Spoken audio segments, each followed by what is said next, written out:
This is Otabor. We are made in Africa. So guys, in my last video, I gave a little insight, of something I dealt with last year, and 2019, 2018. I was literally fighting for my life in the most of 2018 to 2019. It was that 2 years. It's a year that I can't really explain in details, but I was just trying to be accurate as possible. So 2019 and 2018 for me is a period in my life that I will never forget. So many things happened, and the best description I could give to it is me fighting for my life, fighting for survival, fighting to stay alive, because a lot happened. So much happened.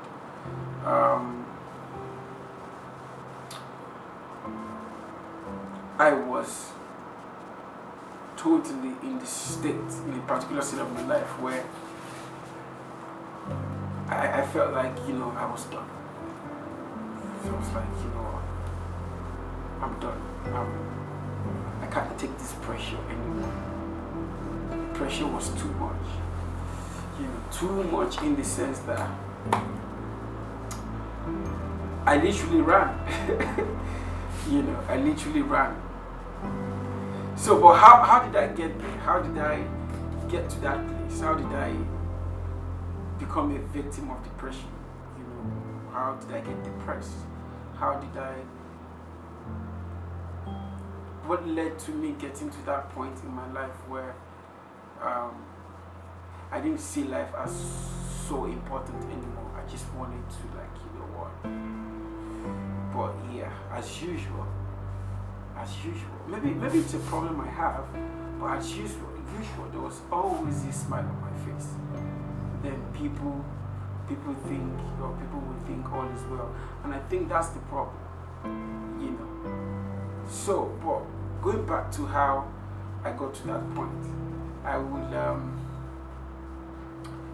I would say initially everything was fine, perfect, but my career was all perfect, I was doing really great. I was making films and making money from those films. I do them real quick, put them out real quick, make money. I was comfortable, and I had good savings in my bank account. So this period I spent time doing these productions and making money, had my office going on, my equipment's all intact, had my old staff, everything was perfect. It was a perfect moment. But the difference is, the kind of film I was doing then was that kind of production where you spend 4 or 5 days, you make them, boom, boom, boom, boom, pa, pa, pa, you're done, pa, pa, pa, put them out, It was good because it's quick to be shot, quick to edit, quick to be out, and then you get paid, maybe like 30, 60 days by the TV channel buying the content. So yeah, the money was coming. I was happy. But I did that for about 3 years or 2 years plus, and then I became bored. I became very bored. Bored in the sense that it was more like my everyday routine, doing the same thing again and again. It wasn't challenging anymore. And for me as a person, I like to get challenged. I like to, if I get to this level and I'm there for a bit, I get really bored and I always inspire for greatness. I want to grow. So I got really bored. I felt like, no, this is not the kind of productions I should be doing anymore. I was tired. I was done. So I wanted something more challenging. I wanted to do take my production from this level to another level. So as usual, I went into my shelf and I brought out some real challenging scripts. The first script I brought out was Holy Grail, and it was a TV series. And when making Holy Grail, there was already a negotiation that was already on ground by a channel, I don't want to mention their name, to acquire the content from me when I was done. So I took majority of my funds, I put it into Holy Grail, and I made this series. I think 27 or 28 episodes. I made this series, and then there was already, like I said, there was already a negotiation down for it, so I didn't feel like it was a problem. But at the time I was done making Holy Grail,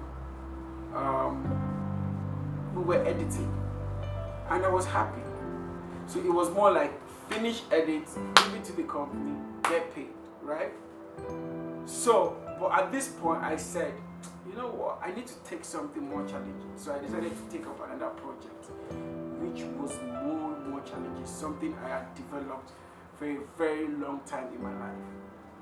So I took up that project and I started making it. The mistake I made was, it was a good call as a businessman, as a filmmaker, for you to inspire for greatness. You want to do something much more challenging. So it was a good call.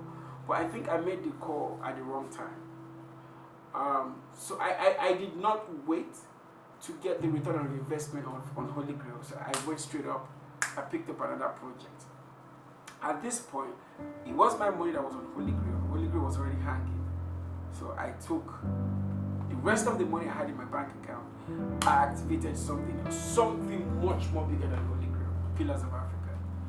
But I did that in the confidence that Holy Grail was going to, there's already a negotiation and agreement on it, just to give them the content, sign papers, get paid. So I was going to take that funds. There's nothing wrong,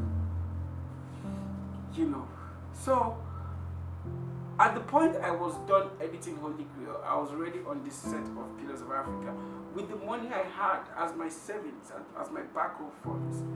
And then I took Holy Grail to the company who wanted to buy it. And then I was told the guy who had a negotiation with me and had agreed to pay me XYZ for Holy Grail, he had resigned. And then there was a different lady there. Okay. Now, madam, make me an offer. She was making me less than 25% of what the first guy offered me. And that was a total loss. At this point, I was already filming or already on the set of Pillars of Africa. So rule number one, don't ever, which is a mistake I made, don't ever go to a fight without you being battle ready. And that's the mistake I made with Holy Grail. I went on the battlefield thinking my funds was coming from. I went on the battlefield for Pillars of Africa thinking my funds was going to come from Holy Grail. I took the rest of the savings I had and I put it into Pillars. At this point, the offer the lady was making to me was bad, and Pillars of Africa had taken the rest of my money. I was in a very, very funny situation.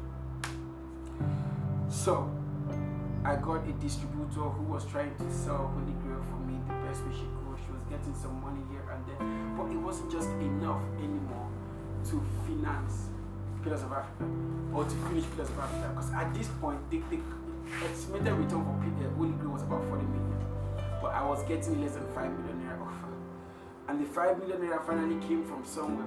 It went, didn't even move anything. Long story short,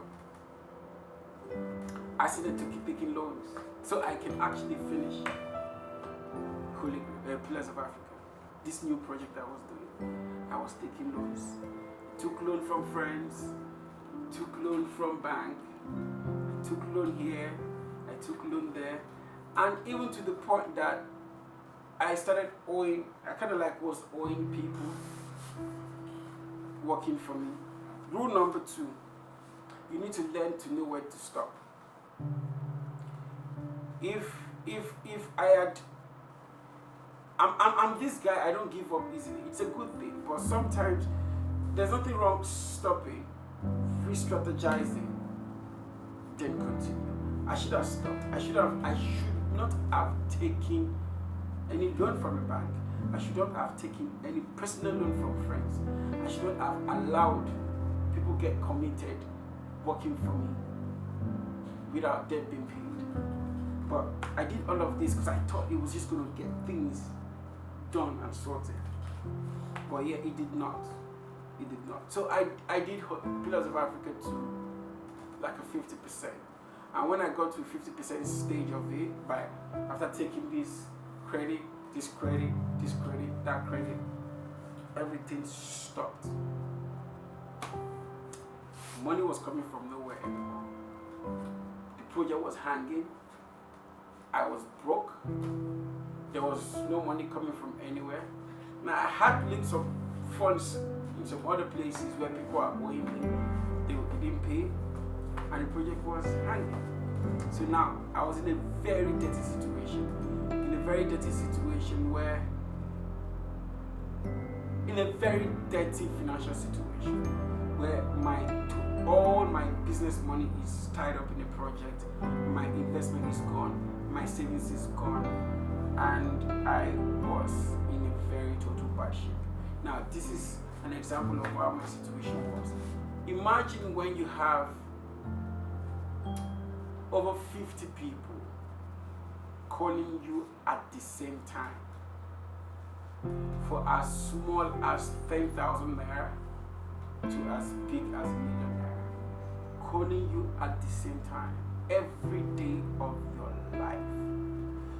It is very easy, a lot easier for you to owe one person 50 million naira. Trust me, it's safe for you. But when you owe 50 people 5 million, it gets very dirty. Because that guy you owe 5,000, 10,000, 20,000, he just kept going round. And some of these people, it was even favors I did for them. Favors, like people like I literally helped. And like, oh, come do this. You know you need it better. Okay, I'll give you this. Just do it. She just got real, like for real, like. And then people just started talking shit. That is when you know people are mean. The word literally became mean to me. People that, under normal circumstances, it was me being the one empowering and helping you. Now, I am a bad guy. I heard a lot. Things I could not even believe about myself. I heard it. And then I was in a space where it wasn't like I've lost everything. I didn't lose everything, but I had nothing. And it was getting so dirty. So I had just one option, and that option was, and I thank God for that option, because sadness, depression was already kicking in. I couldn't even do any other project.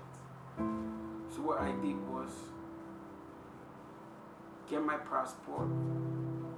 A friend of mine got me a ticket, and I was out of the country. And I left Nigeria. I left Nigeria with nothing in my pocket. Literally. I left this country with 0 naira, nothing in my pocket. And I left, and I went to LA.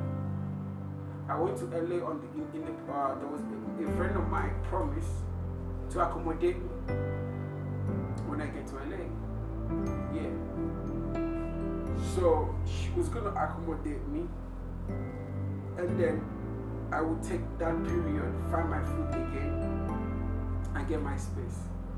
But getting to LA, same time I got to LA, the mother also arrived. So the mother coming back to LA, because she made me this promise because her mom was not around. We were just friends actually. But getting to LA, I couldn't stay at their place anymore because she didn't tell her mom. So I was literally sleeping in a car garage, and it was cold. It was really cold. So during the day, I left this country with my content, some of my films, and some of the things I knew I could sell, like contents I can sell, license them, make money. So during the day, I go out, try to speak with these TV channels and people who can buy this content. Then at night, she will sneak me into the car garage. I can't go into the house until about past 12. So I have to be outside in the cold. In the cold. I have to be outside till like late at night, early in the morning. Like 1 a.m. She'll sneak me into the car garage in a car. I had to sleep in a car. I left my 5-bedroom apartment in Nigeria and I went to LA and I was sleeping in a car garage. And guess what? My WhatsApp calls didn't stop. I didn't stop getting messages. People didn't stop sending me DMs. They didn't stop trying to hurt me. They said a lot of things to break me. I was broke.